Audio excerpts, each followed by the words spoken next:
This is our 4-door Samsung with French doors and an ice box, and I've just finished defrosting it manually.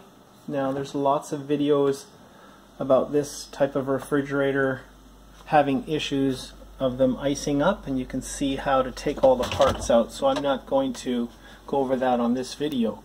But as you can see, I've removed the shelves and the back plate and exposed the evaporator.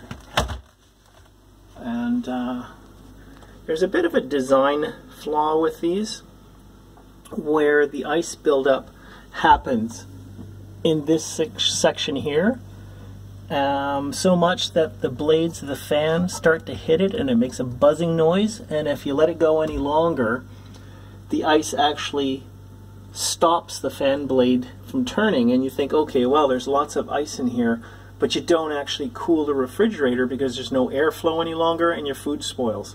So people periodically, some people every month, some people every 3 months, and some people even a little bit longer, have to take this apart, and with a hairdryer they blow out all the ice in this area and they're back at it again.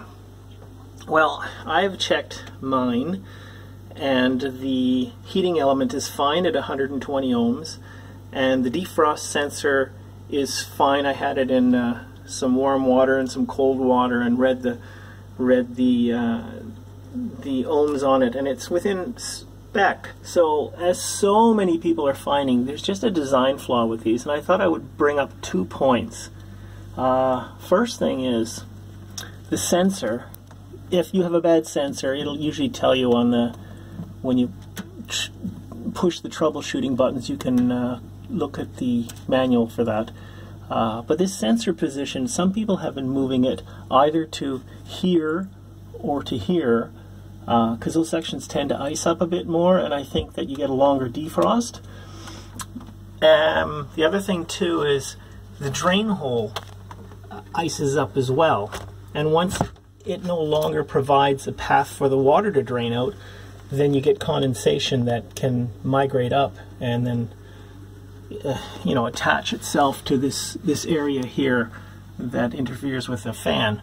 So there is a small tab here that this is the heater, okay, and there is a small tab that goes down the drain hole, and I'll provide a link, but there is a bigger, longer tab that will push down the hole a little farther that you can clip onto the heater.